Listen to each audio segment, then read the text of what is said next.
friends, it's Miss Bolts, and we are here today to do some writing practice with our rainbow letters. This is something we do a lot in OT, either with our little crayons in different colors, or little pieces of chalk on our chalkboards that we can sit on our table, or our big chalkboards on our wall. So if you have either of those at home, you can do this with chalk and a chalkboard as well. But today we're going to do it with paper and our little crayons.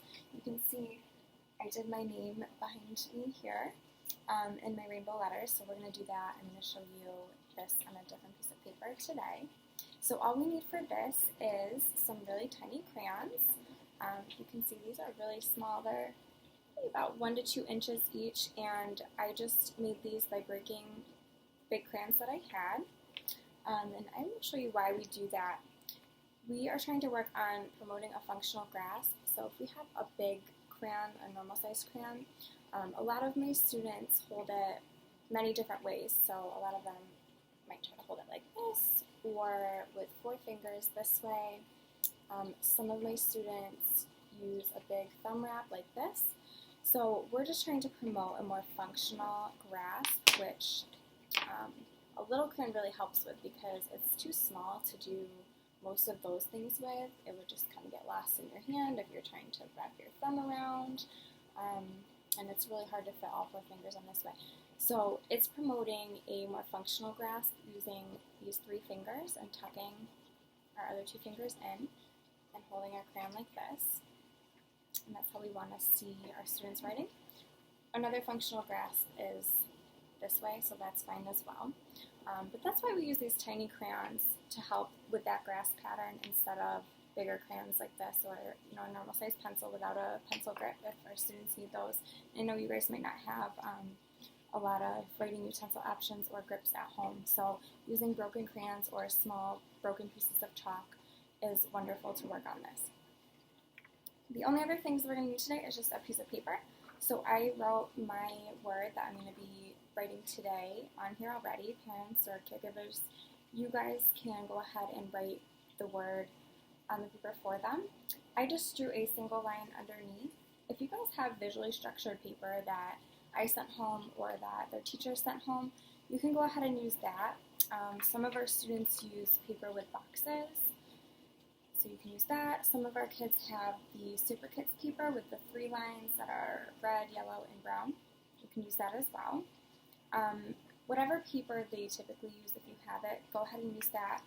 For these purposes today, I'm just using regular paper.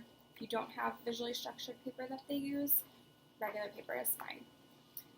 A lot of my students also are using just capital letters right now, so go ahead and keep theirs in all capitals if that's what they're doing. If they're older and are doing capital and lowercase, go ahead and do that. A lot of times we practice their names this way, so you can use their name, or you can let them choose a word, or choose a word for them if you'd like. If they are an older student that's really struggling with just a few letters, choose a word that has some of those more difficult letters for them in it. Right. The other thing I have here today is just a binder, and a lot of our students benefit from using a binder to write on as kind of a slant board, so this is something you might have at home to use. Instead of writing directly on the table where they could use their whole arm, this helps them use more of a hand and wrist movement where they can set their wrist on the binder and just use their hand to write with. So go ahead and try that if you have a binder and see if it helps, but if not, feel free to just use the table or whatever surface you're writing on. So I have just 1, 2, 3, 4, 5 colors here today. And what I'm going to do is just trace all of my letters that are already written on my paper in all of these colors, so we call them rainbow letters. What you can do first is trace with your finger if you want to have them do that. Alright, so here we go.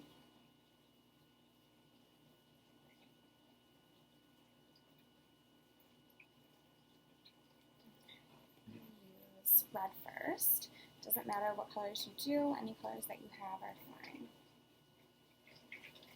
And remember that we use our non-dominant hand as our helper hand to hold our paper down and stabilize that.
Okay, and I am all done with my rainbow letters.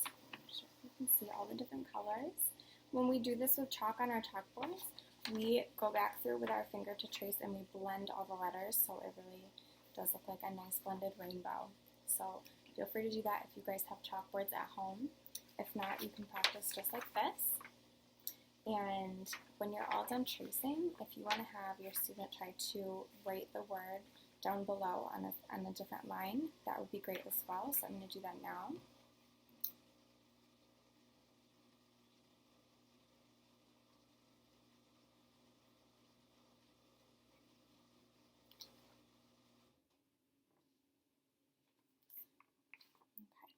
You can have them try that as well.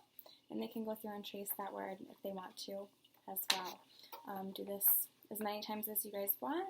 This is a nice little quick activity and it works on promoting that functional grasp and working on letter formation. Alright, my friends, I hope you guys had fun and I hope I'll see you guys soon. Bye!